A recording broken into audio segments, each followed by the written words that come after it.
Here's Steve Doocy really missing the point about Sweden's approach to COVID-19. This is on Fox and Friends. They're looking deep into this stuff, folks, because you know what they don't want to do? They don't want to talk about the president who's calling for people to drink bleach. Talking about the experts, I'm sure that a month and a half ago, the health experts went to the president and said, Mr. President, if you do not shut down the country, 250,000, 500,000 people will die, and you don't want that on your record. Right. And obviously that's the tact he took. But, ultimately, we don't know what we don't know, because we don't know if this approach actually is working. A year from now, we'll know whether or not Sweden was right, where they essentially isolated the vulnerable and everybody else has not been locked down. Yeah, Steve, that's a great point. That's the pattern of catastrophes in our country, whether we're talking about natural catastrophes or terrorist attacks or even something like the coronavirus. At the beginning, it's perfectly reasonable when we don't know how profound the threat is to give our executives the chance to get their arms around it.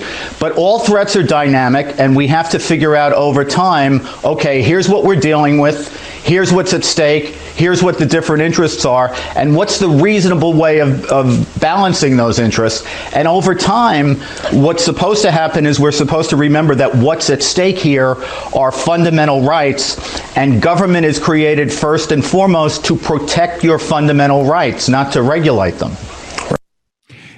Here's the thing about Sweden. They are the 10th highest in the world with deaths per 100,000. They have not taken some of their officials are saying that they're going to reach herd immunity within a couple of months, but nobody knows if that's true. They haven't done enough of the testing. And on top of that, they have a whole infrastructure in which to deal with illness and death and folks staying at home and not going out. We have none of that.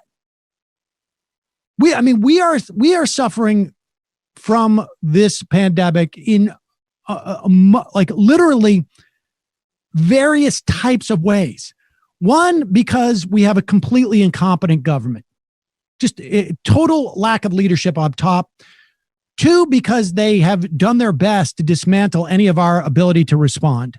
Three, because structurally our society is such that we have no mechanism to help society in any real comprehensive way. We have a patchwork of plugging holes somewhere, but we don't have a national healthcare system.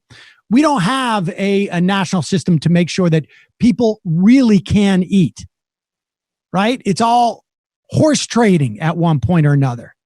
Can we get extra money for SNAP? Can we expand? Can we subsidize Cobra? These are all, we're just plugging holes. We have no way of providing assistance to people.